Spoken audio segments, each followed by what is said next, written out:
الحمد لله رب العالمين والصلاة والسلام على رسوله الكريم وعلى آله وأصحابه وأتباعه إلى يوم الدين. السلام عليكم ورحمة الله وبركاته. الله بسیار مهربان. دعاگو هستم که خداوند مرادهای ما، مطلوبهای ما، مقصودهای نیکی که ما در دنیا و در آخرت داریم، خداوند با فضل خودش برآورده گردانه و از خدای بسیار توانا خواهان او هستم که این توفیق و این محبت و این خداشناسی و خداترسی را که برای ما بندگانش داده است، این نعمت را در ما الله مهربان نگه بدارد و از خدای مهربان خواهان او هستم که خدای مهربان حیاتی با اسلام، حیاتی با ایمان، حیاتی که در او رضاگی تو باشد، الله مهربان برای ما نصیب گردان و به سوی تو پناه طلب میکنیم از هر یک لحظه هایی که از ما گذرد و در او غضب تو باشد و در او قهر تو باشد. الله مهربان امروز در بیمارخانه ها و در خانه ها بیماری هایی که هستند شفای کامل شو نصیب گردان. الله مهربان نفرهایی که در قید حیات بودند الحال نیستند، خانه آخرت رفتند، خدایا خانه های آخرت چون آباد بگردان و الله مهربان تمام برادرای مهاجر و مسافر ما را در هر گوشه و کناری که باشند خداوند حفظ و کارهاشون در برار و برکت و کشایش الله مهربان نصیب بگردان و الله مهربان در این مملکت ما، در این دیار ما، در این ملک ما خداوند همیشه آرامی و امنیت و همیشه آبادی و تبسمی در چهره مردم خدای مهربان به دائمی در ما نگه بدار. الله مهربان امروز مشکلات هایی که در روی عالم هست، چه از جهت ناآرامی ها، چه از جهت نارسایی های خوردنی و پوشیدنی و نوشیدنی، خدای مهربان ما را از این گونه مشکلات ها، ملک ما را، مردم ما را نجات ده و حفظ بفرما. خدای مهربان این لحظه هایی که با یاد تو هستیم، این لحظه هایی که میخواهیم در هر دقیقهش پیش تو ثواب بگیریم، این لحظه ها را الله مهربان از دست ما بندگانت نگیر و خدای مهربان پایندگی و بردوامی این گونه لحظه ها و نشست ها را خدای مهربان در ما نگه بدار. بندگانی که امروز محبتی به تو دارند و از فرموده های تو پیروی میکنند، خدایا بازم توفیقاشون از زیاد گردان. امروز نفرهایی که چه از مردها و چه از زنهایی که با ذات تو هیچ رابطه‌ای ندارند، تماما رابطه هاشون کندند، تو را عبادت نمیکنند، الله مهربان در یاد ذات تو هم نیستند، لیکن تو قادری، تو یک ذاتی هستی که بسیار مهربانی، یا ذاتی هستی که در یک دست برداشتن بنده که از تو اگر مغفرت گناه طلب کند، 100 ساله گناه که باشد تو الله مهربان میبخشیش. این بندگانی که امروز از یاد تو، از عبادت تو دور هستند، اینها را هم خدای مهربان به بندگیت قبول فرما و اینها را هم پایبند بندگی و اینها را هم توفیقاشون خدای مهربان رفیق بگردان. الله مهربان گذشتگان همه ما را رحمت و مغفرت کن. خدای مهربان مرادها و مطلوبها و مقصودهایی که در دل داریم با فضل کرمت حاصل بگردان. خدای مهربان نفرهایی هستند که امروز بی فرزندند و بسیار اشتیاق به این دارند، صاحب فرزند شدن دارند. خدایا تو قادری. بیبی سارا زن حضرت ابراهیم 90 ساله بود، لیکن قدرت تو که بود، اراده تو که بود، تو را حامله کردی و از او فرزند به نام اسحاق به دنیا آمد. اینها هم که امروز بندگان تو هنو رو به تو آوردن، خدایا اینها هم صاحب فرزندای صالح بگردان.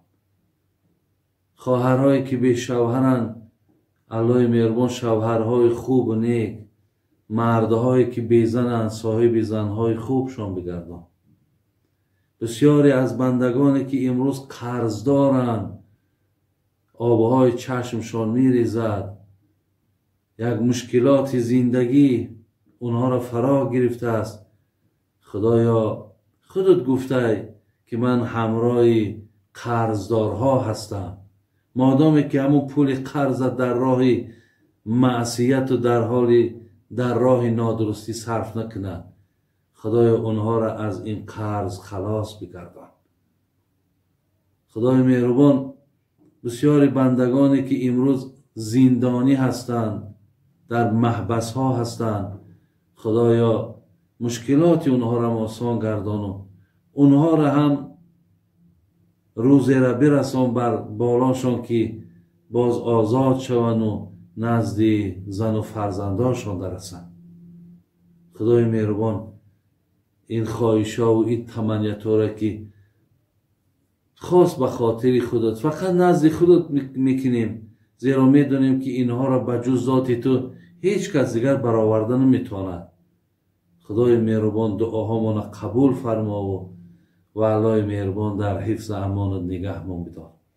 برادران عزیز و گرامی، الحال پیش من سوالهای آمده است.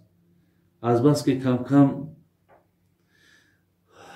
عذر هم داره، مشغولیت هامون بسیاره، راستی میخواهم که بیشتری وقت با اینها باشم. این هم فرصت هم غنیمت میدانم، زیرا نمیدانم فردا باز کاری ما چیه، حال ما چی هست. ولی باز هم در بین این بعضی مشغولیت هایی هست که برای یافتن این وقتا کمی برای ما دشواری ها میارد. ولی الحمدلله رب العالمین، الحال ما در خدمت شماییم و از خدای مهربان خواهان او هستم که این سوال های را که من جواب میگردانم، خداوند توفیق عمل کردنش بر ما و شما نصیب بگرداند. نخستین سوالی که از من کردن، گفتن برادران عزیز که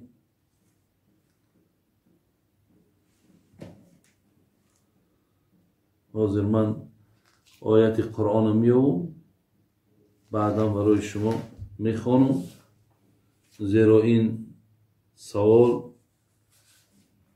خب اینجا گفتن در حالت حیض، یعنی زن وقتی که حالت ماهانه می شود، برادرها خواهرای عزیز شما دانین که کمترین حیض 3 روزه، یعنی همون خونه که ماهانه می رود، بلندترینش 10 روزه. یعنی اگر از 3 روز کم آمد او را علاکه استحاضه میگن، یا از 10 روز زیاد رفت، اینها هر جا باشد همون یکان بیماری های در همون رحمی همون خواهرای ما هست. این حالت دا دیگه از 10 که گذشت اینجا دیگر وای طهارت میکند و نمازاش خواندن میگیرد. وای دیگر از حیض حساب نمیخورد. یا از 3 روز کم هم که آمد او را هم برادرای عزیز این بیماری هست، این به حیض یگان وابستگی ندارد، زیرا کمترینش 3، بالاترینش 10 روز است. و اینجا سوال دادن که آیا در حالت حیض اگر مرد زن را نزدیکی کند، خانه‌داری کند، آیا گناهکار می شود؟ خدای مهربان در سوره بقره می فرماید آیت 222 و یسألونک عن المحیض قل هو اذی فاعتزلوا النساء فی المحیض ولا تقربوهن حتی یطهرن فاذا تطهرن فأتوهن من حیث امرکم الله ان الله یحب التوابین و یحب المطهرین. الله مهربان میگوید هرگاهی که زن در حالت حیض باشد شما از اونها کنار گیرید، به معنای که با اونها شما نزدیکی نکنید، با اونها خانه‌داری نکنید. ولا تقربوهن حتی یطهرن، به معنای که با اونها خانه‌داری نکنید تا زمانی که پاک شوند. یعنی وقتی که از همان گوییم که عادتی که دارند، زنها خودشان میدانند خواه 3 روز است، خواه 5 روز است، خواه 7 روز است، وقتی از همان حالت که برآمد، اینجا یک مسئله فقهی دیگر هم گویم، پیش از آبازی کردنش، یعنی هر یک آدمی، هر زنی که از حیض یا نفاس، یعنی از بعد فرزند کردن 40 روزی که مثال زنها گویم نگاه میکنن که تا پاک شوند، بعد پاک شدنشان اونها باید غسل کنن، یعنی آبازی کنن. بعد مقصد گویم اونها با اصطلاح های امروزه نمازی میشوند و عبادت هاشون و همون معامله که در حالت پاکی داشتن همون را دوام میتین.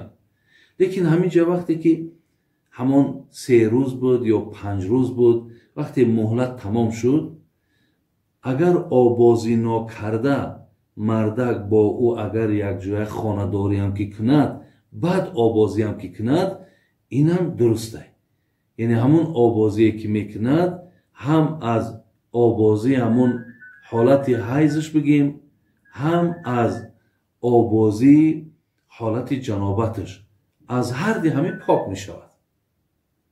این مسئله هم اکو در رفتی صحبت من در ذهنم آمد، برای بعضی ها گویم، زیرا که اینم در شریعت خواهرها و برادر عزیز درسته، ولی در حالت حیض اجازت نیست که مرد با زن همخوابگی کند. اگر هر کسی کرده باشد این کفارت دارد، کفارت دارد.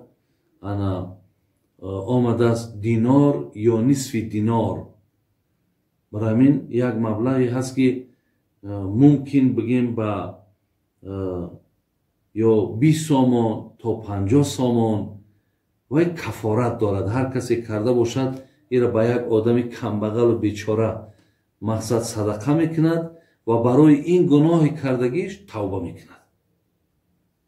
فکر میکنیم انشاءالله این مسئله را برادر عزیز فهمیدین. مسئله دیگر اینجا آمده است.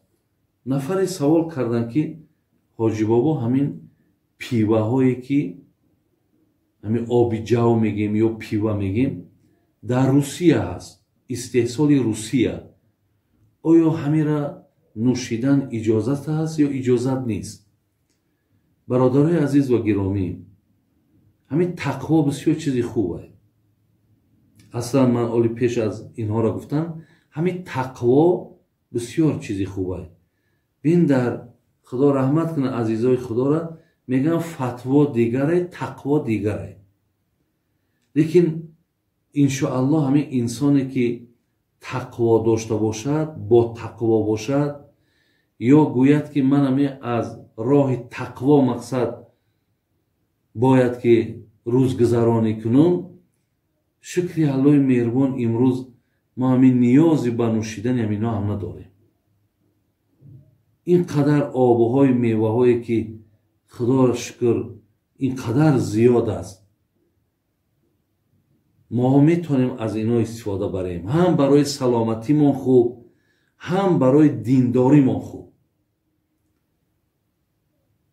زیرا برادرای عزیز و گرامی، ولی ببینین همین ایران، اینا دبی، پاکستان، همین دولت هایی که مقصد گویم مردم مسلمان زندگی میکنن، اینها استحصال همین را دارن.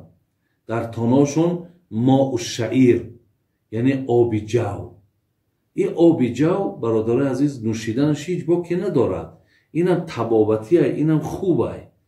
فقط همون ناروایش در همایی که وقتی گرادوسش میزنن، وقتی 0.5 یا از او بالا یا پایانتر وقتی میزنن و بعد او قوت مسکننده پیدا میکند. خیلی که در حدیثان پیامبر ما گفتن هر چیزی که اگر زیادش مست کند کمش هم حرامه. برای همین بهترش همینه که حتی بچه ها گفتن که ما همون پیوه هایی که در روسیه استحصال می شود بسیار با حرف های میده 0.05 گرادوس دارن میگه. برای همین یعنی اینهایی که در دولت های اسلامی استحصال می شوند، من خودم دیدم خواندم نویسندگی که بدون الکگول و همچنان بالاک شونده با همون اتیکت که بگیم یا تمغه حلال نویسندگی های. یعنی مقصد همون خالص آب جوه. یگان خیلی که نمین امروز آبهایی که ما داریم اینا در تاجیکستان خودمان هم یا در همون دولت های روسی هم آب پمیدار، آب لیمان، هر خیل نام ها دابری و مثال هر خیل نام هاشون موندگی هن. یعنی همونا را بینین اونا آب میوان بگیم، آب میوان. یگان چیزی با اونها مقصد یعنی مسکننده نیستن. برای این آبهای جوی که در او دولت های اسلامی استحصال می شوند خداشون می نویسند که بدون الکگول یعنی مسکننده نیست. در این یگان چیزهای مسکننده مقصد یک جای شدگی نیست. برای این برادر عزیز اگر از همون خیلی که من میگم باشد و حلال نویسندگی باشد، خب اینا اکو گارانتی ما همونه. ولی در اینهایش که مقصد نال نویسندگی های پیوه نالش میگن انا یا اینکه مثال ندارد میگد، از ایناش احتیاط کنیم برادر عزیز، بسیار خوب میشه. زیرا همین در مسلمان حلق پاک بسیار نقش مهم میبازد. وقتی حضرت سعد ابن ابی وقاص پیامبر گو حضرت برای من یک راهنمایی کن که همین دست ما برداشتم از الله هر چی که خواستم خدا دعا ما قبول کنه. پیامبر چیش گفت برادرو؟ آیا گفتش که روزه بگی؟ آیا گفتش که مقصد انا حج بره؟ یا گفتش که نماز شب بخوان؟ نه، گفت اطیب حلقک، یعنی حلقت را پاک نگه بدار. یعنی از نوشیدن و خوردنی هایی که اونها یا حرام باشن یا در اونها شبهه باشن از اینا ترک کن، اینا را به اینها نزدیک نشه، دعا تعالی مهربان قبول میکنه. بینید برادران عزیز چقدر برای ما و شما راهنمایی های زیبایی از پیغمبری خدا. پاک کنین حلقتونه، الله مهربان دعاتونه قبول میکنه. برای همین به همون پیوه هم برادرای عزیز ما روزمون میگذره. ما همون نیازی به همون پیوه نداریم. ببینید اونها را در ضرورت هایی که انسان هلاک می شود و بجز مقصد همون آبها دیگر آب نباشد همجا از روی ضرورت مباح می شود. از شما خواهش میکنم برادر است که سخنهای من را درست فهمین. احتیاط بسیار مهم است. پیامبر نازنین گفته دع ما یریبک الی ما لا یریبک. چیزی که شبهه داره ترک کنید. در چیزی که شبهه نیست آزادانه نوشین، هیچی باکی نداره. برای همین برادر عزیز در همین مسئله ها بسیار احتیاط کنید. انشالله به خیر جان خودتونه، به فایده جان خودتونه. حتی در همون پیدایش فرزندم میدونید که همین نوشابه ها و همین خوردنی های ما تاثیر داره. اگر ما مثال هر چیزی شبهه آور، هر چیزی از حرام کرده را اگر تناول کنیم و بنوشیم فرزندان در تاثیرش میرسه. زیرا که نطفه خودش ایروی غذای غذای ما اگر ای شبهه و از حرام باشه دیگه شما خودتان دانین که اون نطفه که از خوردنی و از نوشیدنی شبهه و حرام باشد او از او چه خیلی فرزند به دنیا میاد. برای همین برادرای عزیز بسیار احتیاط کنین. اگر از همو حلال کرده ها و از همو بدون الکگولی گفتم باشد نوشیم باکی نداره، لیکن نباشد هموناش هم ترک کنین، هیچی باکی نداره. همیناش هم نه 0 گرادوس شو نه همو پیوه و همینها را ننوشین. بسیار انشاءالله برای شما خیر داره. الله مهربان نگهبانتون باشه. سوال دیگر دادن گفتن نماز قصر. برادرای هستن که یعنی نماز قصر امروز مسافش بگیم اگر برای از ذهنتان دور نرود یعنی 90 کیلومتر. ما اگر از جایی که سفر میکنیم به همون موضعی که باید رویم اگر 90 کیلومتر باشد ما مسافر حساب میخوریم. یعنی در راه نمازهایی را که باید خوانیم قصر میخوانیم. قصر به معنای کوتاه کردن. ولی بعضی ها در نیتاشون نیت میکنن نیت کردن میگذارم مقصد 2 رکعت فرضی قصر پیشین. این خیلی لازم نیست. این قصر خودش یک عباره یک کلمه که نمازاتون کوتاه کنید. یعنی همون 4 رکعت ها را تو تخونین. ما نیت میکنیم نیت کردن بگذارم 2 رکعت فرض پیشین یا 2 رکعت فرض نماز عصر. وقتی در همون گویم انا جایی که نیت کرده بودیم رسیدیم اونجا باید نیت اعتباره. اگر نیت من تا 15 روزه باشد همونجا هم نمازهامون قصر میخونیم. لیکن نیت من 15 زیاد باشد یعنی 16 باشد یا بالاتر باشد دیگر نمازها را در همون جای رسیدگیمون با پرگی میخونیم. اگر جایی را بیم که مثال 3 روزه میریم 5 روزه میریم علاکه این معلوم است که مسافریم ما. لیکن خانه پدر ما یا خانه خواهر ما یا خانه اکم فرق نداره. وای خانه ما نیست. وای خانه پدر ما وای خانه اکم. من وقتی در اون موضع نماز ما پر میخونم که خانه خودم باشد و در همونجا مقصد اویله من باشد زن من باشد. در جایی که اگر من 90 کیلومتر روم و نیتم 3 روزه یا 4 روزه باشد لیکن در اونجا زن نیست فقط خانه خالی باشد اونجا من مسافرم. من باید نمازم قصر کنم. خب دیگر سوالی که در اینجا کردن من اول آیت شو بیاوم.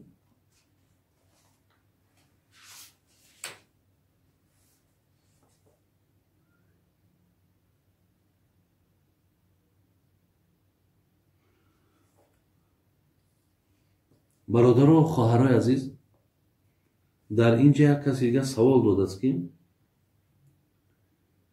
ما اگر به شرطی که برای شوهرهامون لبهامون غوض کنیم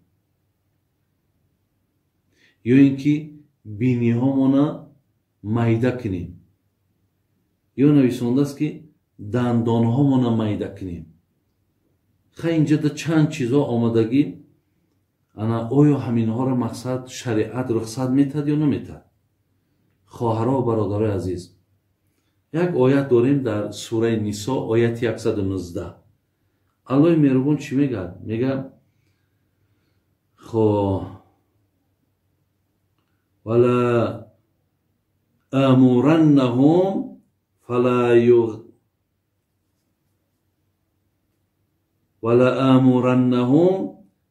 یغیرن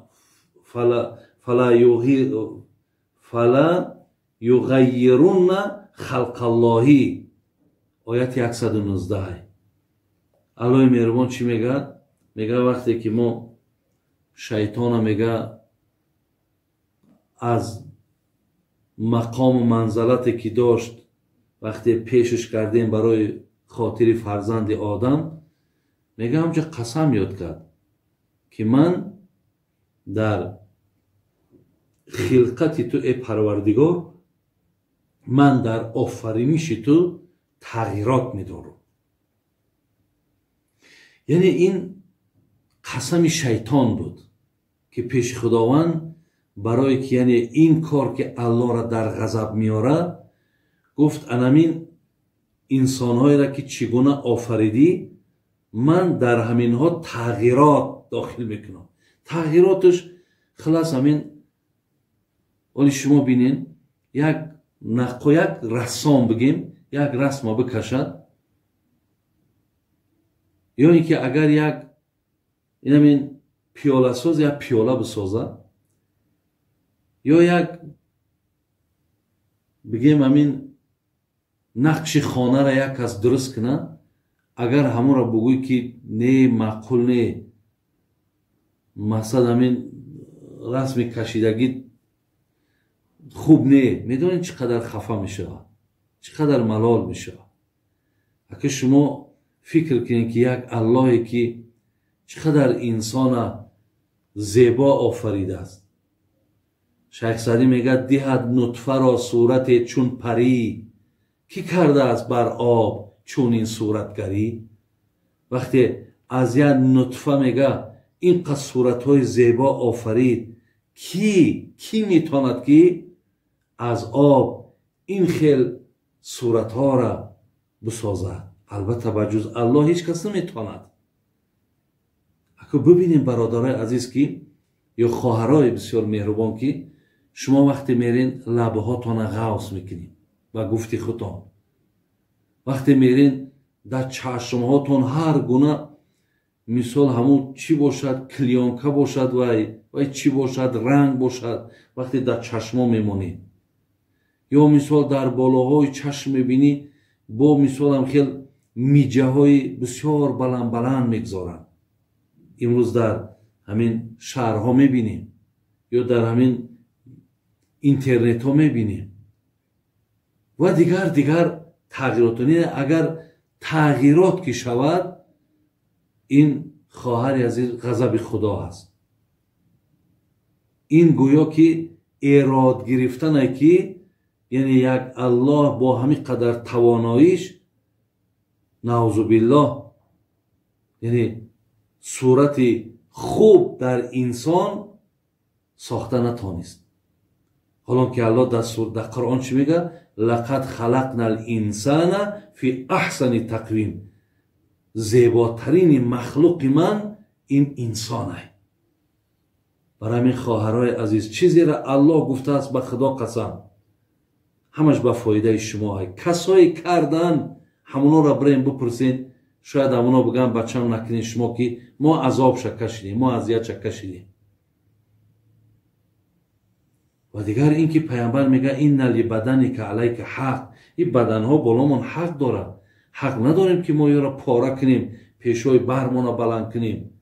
خب از اینها دا اگر شما خواهید که در پیش شوهرهاتون محبوبیت پیدا کنید، باور کنید شما اگر مردکتون حرمت کنید، اگر مردکتون دوست بدارید، اگر هر فرمودهاش اجرا کنید، در حق مردک هیچ وقت خیانت نکنید، در مالش خیانت نکنید، در اولاد اجدادش خیانت نکنی.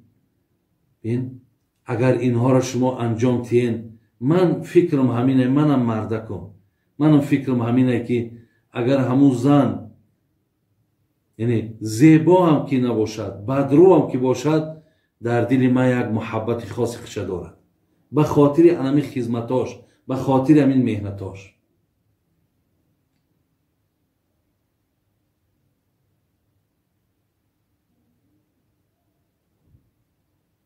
برای همین خواهرای عزیز این کار درست نیست. اگر به شرط یک چیز زیادتی، مثال در همین هست زنهایی که میگه رنگ مردها برود میبروریم یا پشمهای در بالاهای مثال رخسارامونای، اینها چیزهای زیادتی هم را بگیریم. این چی باکی ندارد، این تغییرات نمیشود، این دیگرگونی نمیشود. یا یگان خالی هست کلانی که او را بریدن در کار، هیچی باکی ندارد. یا چلیکی هست مردم 6 چلیک دارد، همون ششمش اگر بگیرد امروز تیب اگر همون را از عهده‌اش برآید هیچی باکی ندارد. اینها تغییرات نیستند، لیکن تغییرات در آوردن به موافق آیت قرآن. خواهرای عزیز این کار درست نیست. از این کار شما دست بکشین و از این کار هیچ وقت شما نزدیک نشین که غضب خدا را خواهرای عزیز طلب نکنین. اینجا یک سوال دیگر هم آمده است، انشاءالله که من در باب این مفصل گپ میزنم. یک کس نویسنده است که اگر انسان گوید که خدا در آسمان است، آیا مقصد همین گناهگار نمی شود؟ زیرا میگد ما دستان طرف آسمان میبرداریم کو. نه برادر، هر کسی گوید که الله در آسمان است، اون عقیدش یعنی بر قائل بودن بر مکان داشتن الله می شود. برای همین یعنی در این هیچگاه این عقیده را قبول نکنید. عقیده اهل سنت نیست که وقتی به خدای مهربان شما مقصد چی نسبت بتیم به جهت، حالا که از همه عقیده ای که تمام دنیای اسلام میخواند، چی سلفیه، چی حنفیه، چی عربه، چی عجمه، عقیده امام طحاوی است، ابوالعز حنفی، بسیار عقیده بزرگ. حتی در همون عباره های عقیدهش آورده است که یعنی الله را هیچ وقت به جهت ششگانه نسبت دادن در کار نیست. یعنی خدا در آسمان، خدا در زمین، خدا در طرف راست، خدا در طرف چپ، این خیلی نسبت نته. یعنی خداوند از این جهت های ششگانه خالی است. برای همین او دست برداشتن برادر عزیز این معنای او را ندارد که خدا در آسمان است. این معناش دیگر. ولی من برای شما میگم که برای چی انسان ها دست شونه، حالا که این اولا خودش به سنت پیامبر ثابته که پیامبر دستش می برداشته میکرد. و اگر به شرطی که الله در آسمان میشید ای دست برداشتن در رو تا باید طرف آسمان میکردی، این بهتر بود. چرا رو تا طرف آسمان نمیکنیم؟ و پیامبر نهی کرده است که شما در وقت عبادت طرف آسمان نگاه نکنید. خدا خواهد در این باب برای شما صحبت میکنم. این عقیده یهودی هاست برادر است که وقتی که برای الله مهربان مکان نسبت میتن که در سوره قاف میگذارد که اونها میگن الله مهربان روز یک شنبه، دوشنبه، سه شنبه، چهارشنبه، پنجشنبه، جمعه میگد در 6 روز حساب کنین که یعنی زمین و آسمان آفرید و بعد در روز شنبه در بالای عرش رفت تکیه زد و استراحت کرد. نعوذ بالله. خیلی که امروز همین نزاعی های ما بنان سلفی ها که خداوند در عرش میگد قرار گرفت و نشست و با اون مکان نسبت میتن، این عقیده یهودی ها است که در آیت قرآن میگذارد که خداوند در بالای عرش رفت تکیه زد و بعد استراحت کرد. برای همین برادر از این انشاءالله در این باب ما موضوع خاص داریم، از همه جهت شما آگاهی پیدا میکنیم. میاییم به سوالهای دیگری که در پیش من است. савол додааст ки падарам 1.5 сол шуд аз дунё гузаштааст. арақ менӯшад. модарам ва ҳамаи фарзандоша бисёр азоб медод. 2 моҳ беморӣ кашид ва баъд гузашт.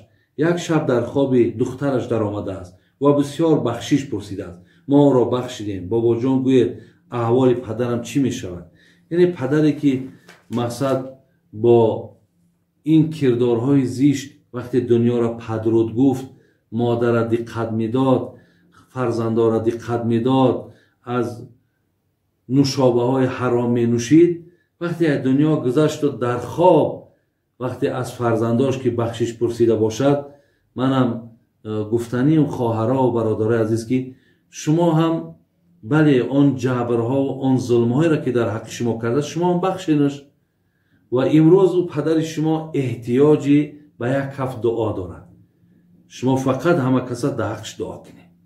дур намозотона ки хонден, ай пушташ дастона бардоред дар ҳаққиш дуо кунед. сари қабраш фарзандотон бачаҳотон бираванд, дар ҳамун ҷо ҳам дар ҳаққиш дуо кунанд. худо хоҳад иншоаллоҳ ҳамин аст роҳе ки бигем ҳозир барои падари шумо муҳиму зарур аст, ана ҳамин аст. саволи дигар: устодҷон, хоб дидам ки дар Макка аз пушти паямбар мо намоз хондам. ин чӣ маъно дорад? иншоаллоҳ аз аллоҳ умед аст ки касое ки зиёрати хонаи Каъбара дар хоб мебинанд, онҳо муваффақи ба ҳамун зиёрат мешаванд. яъне шумо иншоаллоҳ аз худо умед аст ки рӯзе аз рӯзҳо боз ба зиёрати хонаи Каъба меравем ва иншоаллоҳ аз пушти ҳамун имомҳое ки агар бо тақво бошанд, шумо вақте ки намоз мехонен, ин хоби шумо таъбирш аминае. ва аз пушти паямбар намоз хондан ё паямбара дар хоб дидан, ин маънои комил шудани имонае. яъне то чанде имонат комил мешавад, муҳаббату майлут ба сӯи дини худо бо зиёд мешавад. маънош ҳамин аст. саволи дигар: бобоҷон, ман зани дуюмам, соҳиби як фарзанд мехоҳам соҳиби як тифли дигар шавам. шавҳарам намемонад. мегӯяд барои тия фарзанд басай. ту зани дуюмӣ, бояд ҷои худатро донӣ. ман чӣ кор кунам? гапи шавҳарма гӯш накунам, гунаҳгор мешавам. яъне ин хоҳари мо зани дуюм будааст ва вақте мехоҳад ки фарзанд ба дунё биёрад, як фарзанд овардааст. шавҳари дуюм намемонад. яъне инҷа да ҳукми шариата бигирем, шавҳар ҳақ надорад ки монеи фарзанд шавад. яъне ин да ҳақ надорад. ва агар зан хоҳишаш ҳами бошад ки ман боз фарзанд биёрум, инҷа ҳақ дорад. яъне шавҳар ин ҳаққа дар болои занак надорад. барои ҳамин шумо гунаҳгор намешен агар вақте ки мисол фарзанди дигарам таваллуд кунед. бобоҷон, бисёриҳо мегӯянд ки намоз бе азон қабул намешавад. ин дуруст аст? азон, бародарои азиз, суннат аст. мо бояд ки пеш аз ҳар як намозомон азон гӯем. барои ҳамин ба тарки суннат мо гунаҳгор мешем, лекин намозмон дуруст мешавад. яъне намозмон дар ҷои худаш ҳаст, вале вақте азон нагуфтем, мо барои тарки суннат пешгоҳи худованда гунаҳгор мешем.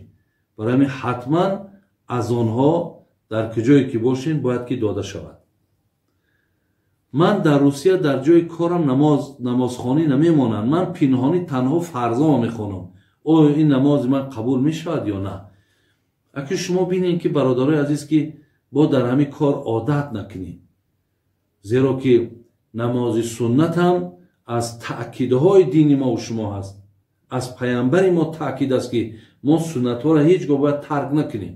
ҳатто дар мазҳаби худмон дар сафарам ки баромадем, сафармон сафари бароҳат бошад, сафармон сафари мисол ягон саросимагӣ надошта бошад, ҳатто дар сафар мазҳаби худмон мегӯяд бихон то аз савоби мақсад ҳамун суннат бархурдор шай. барои ҳамин яъне шумо ҳаракат кунед ки ҳамун суннатҳоро дар замоне тарк кунед ки дигар ҳеҷ имкон набошад. агар имконе набошад барои ҳамин вақте дода бошад ки ҳамун фарза хони дигароша нахондӣ, инш майлаш, ин узрай. لیکن майда майда баъд омӯхта шаед тарки суннат кунӣ, ту дар пешгоҳи худованд ба ин фарзҳои хондагит ҳам ту савоб намегирӣ. барои рӯзи қиёмат ягона намозҳои фарзе ки мо дар ӯ камбуд дориму иштибоҳ дориму хато дорем, онҳоро хатоиҳову камбудиҳои фарзҳомона анами суннатҳои мову шумо комил мекунад. бигем ранги як куртае ки медараду поргиш мекунанд, яъне поргиҳои ҳамун намозҳои фарзи мо, суннатҳои мо ай. барои ҳамин дар ин бобат ҳам бисёр ҷиддӣ бошем бародари азиз.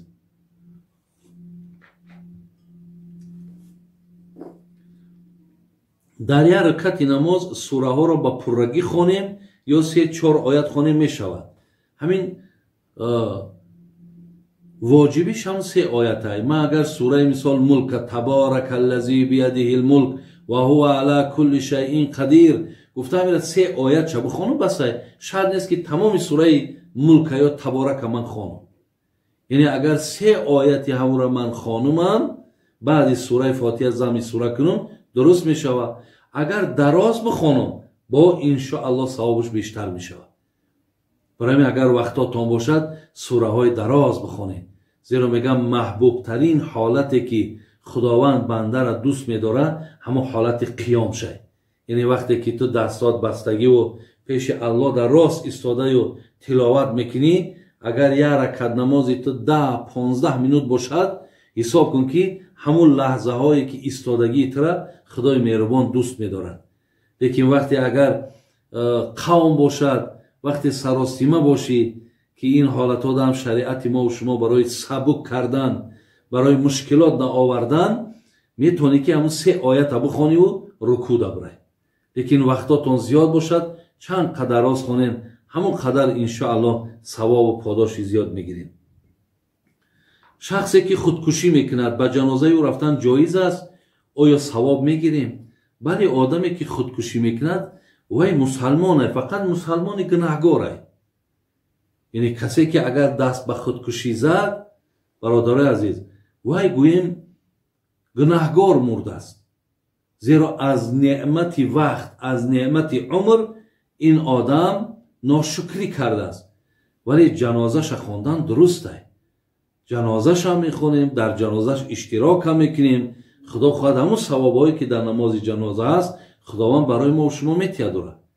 вале нафаре ки даст ба худкушӣ мезанад, анаира ҳолаш дар қиёматам, дар хонаи қабршам бисёр табоҳ ай, бисёр бад ай.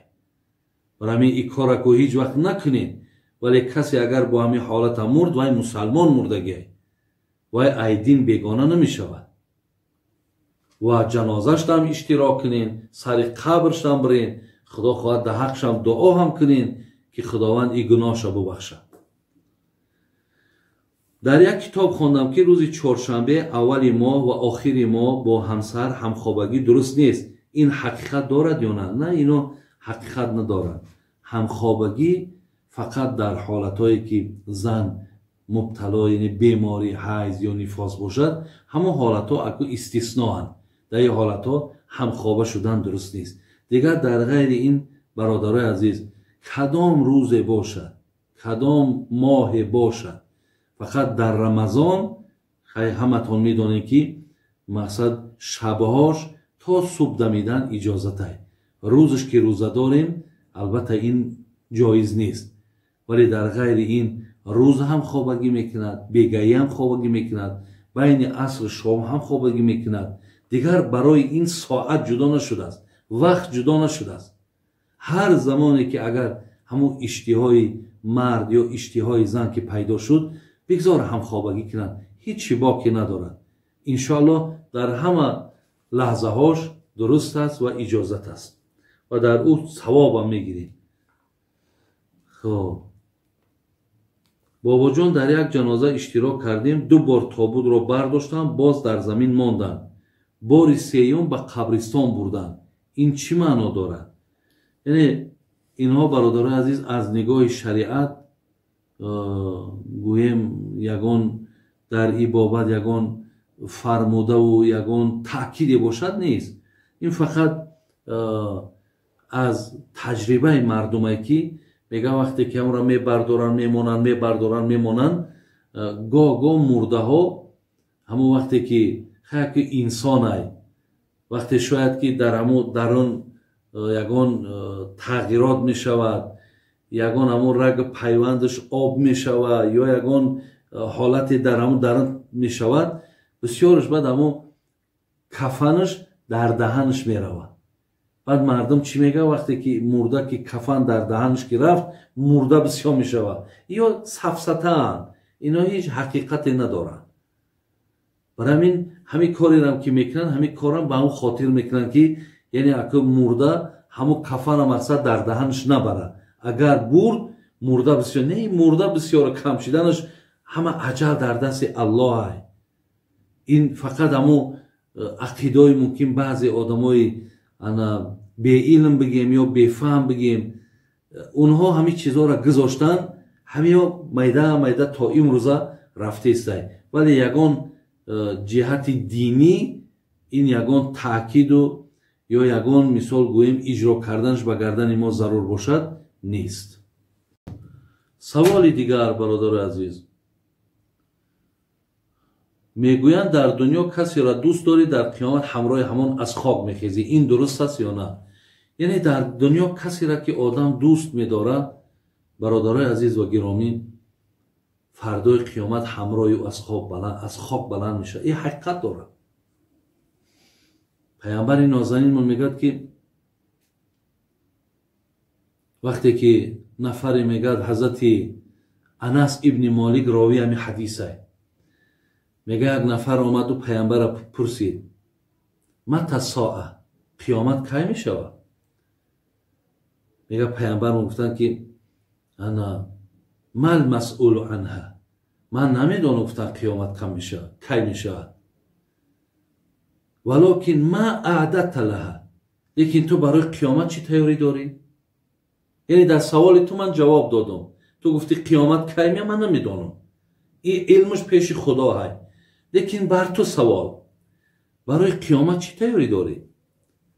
این مرد میگه گفت که پیامبر نازنین من نمازی بسیار ندارم، من صدقه بسیار ندارم، من روزه بسیار ندارم، فقط یک چی دارم، الله و رسول او را بسیار دوست می‌دارم. وقتی میگه انس اکر راوی این حدیثه، میگه وقتی این مرد پیامبر این خیل جواب داد، پیامبر میگه گفتش انت مع من احببت، روز قیامت تو همراه کسانی هستی که اونها را دوست می‌داشتی. حضرت انس میگه با الله قسم از همون روز دیده برای من روز دیگر بهتر، یا در عمرم از همون روز در روز بهتر و شیرینتر برای من نبود، زیرا من یک جوابی را شنیدم که من در دلم محبت الله و رسول داشتم، من پیامبر را بی نهایت دوست می داشتم و فهمیدم که روز قیامت هم همراهش هستم. برای همین برادرای عزیز المرء مع من احبم آمده است، کسی را در دنیا دوست می داری روز قیامت در پهلوشی. برای همین در انتخاب نفرهایی که روز قیامت در پهلوتن این دنیا دا خطا نکن. هست نفرهایی که در همین دنیا هم همراهش بودن یا دوستش بودن برای شما بسیار ناپسنده. اگر ما در دنیا کسی را انتخاب کنیم دوستی خودمان که روز قیامت در پهلومان باشد، همراهمان باشد، که اونجا از بدن این بسیار ناراحت باشیم، انا در همین احتیاط کنیم. کسانی را دوست بدارید برادرای عزیز که روز قیامت در پهلوتان که باشد، شما الله را سپاسگزاری کنید که چه نفرهای نیکوی در گرد من جمع شدند. برای همین درست است برادر عزیز و گرامی، کسی را که دوست دارید روز قیامت همراه شید.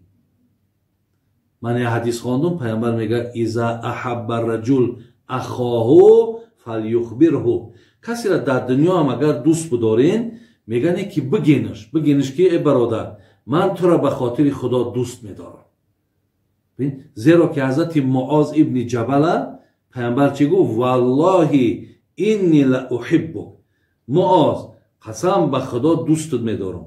با گفتش والله اینی لاحبک، معاذ به خدا دوستت میدارم.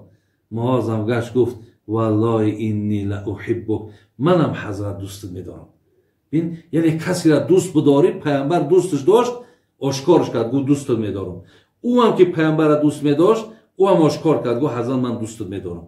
زیرا این بسیار خوبه در حیات. وقتی یک آدم دوست میداری، وقتی میاد را میگه که من دوستت میدارم، پگاه یگان هیلگر شیطان دیگر هم اینامی او یگان گپ هم که آورد، آخی میگوی او آدم پیش من دا آمده گفته بود، قول داده بود، یا از صدق دلش گفت که من تو را دوست میدارم، تو دوستی منی. انا اینجا دا الکی تو را میتونن که فریب داده نتونن. زیرا که الکی او آدم از محبت خودش، دوستی خودش تو را آگاه کردگی بود. سوالی دیگر، استاد جان گوید که بزرگترین ثواب و بزرگترین گناه کدام هست و چی چیز ما را داخل جنت میکنه و چی چیز ما را داخل دوزخ میکنه؟ کدام عمل غضب خدا را میارد و چی عمل کنیم که در بهشت همسایگی پیامبر نصیب ما گردد؟ اکو برادر عزیز این سوال شما این خیلی جوابی ندارد که من در یک حدیث یا در یک آیت ایره جوابش گردانم. ما بسیار عملهایی داریم که پیامبر میگه احب الاعمال الی الله تبارک و تعالی الصلاة علی وقتها، بهترین عملی که الله او را دوست می‌دارد نماز در وقتش خواندن. یا بهترین عملی که الله او را دوست می‌دارد خدمت پدر و مادر. بهترین عملی که الله او را دوست می‌دارد دست یک بیچاره و ناتوان گرفتن. خلاص این کارهای ثواب بسیاره. بدترین عملهایی که انسان دوزخ میبرد زبانهای درشت، زبانهای حقارت کننده، دلهایی که در درونش بسیار نیتهای پلید داره، بسیار نیتهای غلیظ داره، بسیار مقصد همین اندیشه های ناپاک داره. عملهایی که انسان دوزخ میبرد پیامبر گفت آدمایی که تکبرن. ببین برای همین بسیار از عملهایی که برادرای عزیز اونها را ما نمیتونیم در یک حدیث یا در یک آیت جمع شدگی باشند. هر کاری که برادرای عزیز در او الله مهربان ما را امر کرده باشد حتما دنبال او باشین. همونجا رضاگی الله هست. در کام کاری که خدا من کرده است ای او دور باشین، انشاءالله شما را خدا ای دوزخش دور میکنه، ای غضبش دور میکنه. الله حفظتان کنه. من دوست میدارم برادر عزیز که با خدا وقتی منم تری سوال ها میتن. این سوال ها بسیاره. امروز من از این به یک خلاصه میام که امروز برادرها و خواهرای ما ببین چقدر اسلام دوستدار شدگی، چقدر دین دوستدار شدن که میخواهند که مقصد چیکار کنن؟ میخواهند که در دینشان خدمت کنن، در اسلامشان خدمت کنن. الله برکتون تیا. دیگر سوال میگویند خب زنی که حیض میبیند و نماز نمیخواند نماز در گردنش قرض میشود یا نه؟ نه. اگر زنی که حیض ببیند ماه رمضان باشد روزه در گردنش قرض میشود نمازش نه. یعنی اگر در رمضان مقصد همو بگیم همون مهلتی را که میبیند مثال 5 روز 6 روز چند روزی که باشد، عادتش چند روزی که باشد، همون قدر بیماری را که دید در همون روزای بیماریش روزه نگیره، زیرا روزش روزه حساب نمیخوره. بگیرم و روزه حساب نمیخوره. بعد رمضان همون روزا را قضا میداره. لیکن همون دوام چند روزی که نماز نخوان همون نمازها را الله مهربان ای گردنش مقصد چیکار کرده است؟ عفو کردگی است. بخشیدگی است. نمازها را نمیخوانی، یعنی قضا داشتن اونا در گردنت ضرور نیست.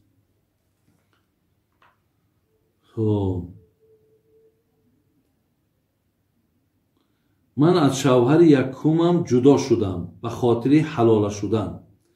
شوهر کردم، از شوهر دویمم جدا شدم. حاضر باشد شوهر یکمم میخواد ما رو به زنی گیرد. من اگر به شوهر یکمم نگویم که من شوهر کردم به خاطر حلال شدن گناهگار میشوم یا باید حتمی داند؟ اکنون مادامی که شما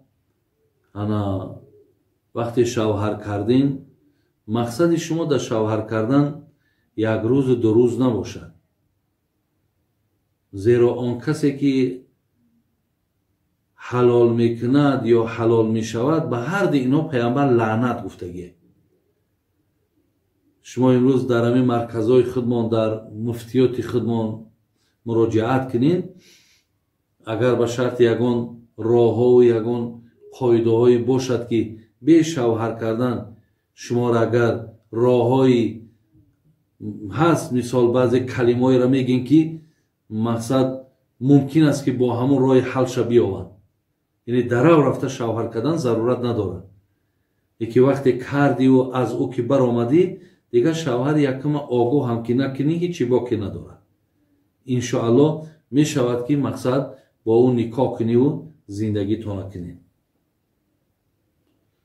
مردی که دو زن دارد قسم میخورد که من این کار را کرده باشم خانم حرام، ولی در اصل کرده است. در اینجا هر دی زنش طلاق میشود یا یک زنش؟ یعنی یک آدم اگر یک قسم میخورد که مثال یک کار را میگنش که همین کار را تو کرده، میگن نه من نکردم. اگر نه کرده است، میگه اگر کو بگو که اگر کرده باشم زنم به من طلاق. اگر در همینجا بگه که اگر من کرده باشم زنم به من طلاق، در همینجا میگه کدام زنش طلاق میشود، یکمش یا دویمش؟ اینا در مسئله ها برادر عزیز میگه وقتی رفت قطعی کدام زنش که در اول خانه‌داری کرد، یعنی اگر با زن دویم خانه‌داری کرد زن یکم طلاق میشود، با زن یکم اگر خانه‌داری کرد زن دویم طلاق میشود. همین برادر عزیز بگیم که واقع شدن در حق کدامش به خانه‌داری مردک وابسته، با کدامش که خانه‌دار شد همون زمان چی است او دیگریش طلاق میشود. دخترم صنف 8 بود، بیمار شد، گفتن جین داخل شده است. چند وقت در دعاخوانی کردم، خیلی خوب شد. حاضر صنف 11 شده است، ولی نماز یا قرآن را خواند. میگوید یک زن و یک مرد گلوم فشار میدهد. قرآن خواند، میگوید تنها ورق سفید را میبینم. پیش همین نماز هم قرآن هم میخواند. التماس بابا به من کمک کنید، گویا چیکار کنم دخترم شفا یابد. اگه کسی همون را خوانده است همون را با مراجعت کنید، برای که اولی تا حال این دخترک شفا یافتگی نیست. وقتی که در حالت قرآن خواندن نفرهای را ببیند یا قرآن وقتی میخواند ورقش سفید میبیند، این آدم تا حال همون زیان همون جین گویم که همراهش هست. برای همین من درباره نفرهای جین خون به شما گفته بودم. برای همین یگان نفری که انشاءالله دم نفس خوب داره بیاریم با بخونش و دایم در گوشش همون نوشنیکای تلفن امانه و همون آیتایی که مخصوص به همیه همونا را دایم گوش کنه، پای به طهارت بگرده، نمازاش را به وقتش بخونه. خدا خواه بعد این جین خودش ضعیف میشه و نابود میشه. بابای حاجی در حالت جنابت خوردن یا نوشیدن جایز است یا نه؟ نه جایز نیست. در حالتی که آدم در حالت جنابت باشد باید اول از جنابت خودش پاک کنه. لیکن اگر همین صورت در رمضان باشد یا برای وقتی که تو نیت روزگیری داری و اگر آبازی کنی مقصد خوردن نمیتونی، انا این حالت نمیتونی که شما یک مستحب میکنین، همون دستاتون و دهنتون چقه میکنین، مین خراکتون میخرین، بعد او بعد میتونین که برین غسل کنین. انا می قدر جای مثال عذر در همین جه هست. این خیلیه که اگر تو در حالت جنابت بخوری و بنوشی و بیرون ببرای قطعی مردم گپ زنی، اینجا در برادر عزیز گناهگار میشه. برای این کار خیر هم نداره خوبی هم نداره. سوال دیگه،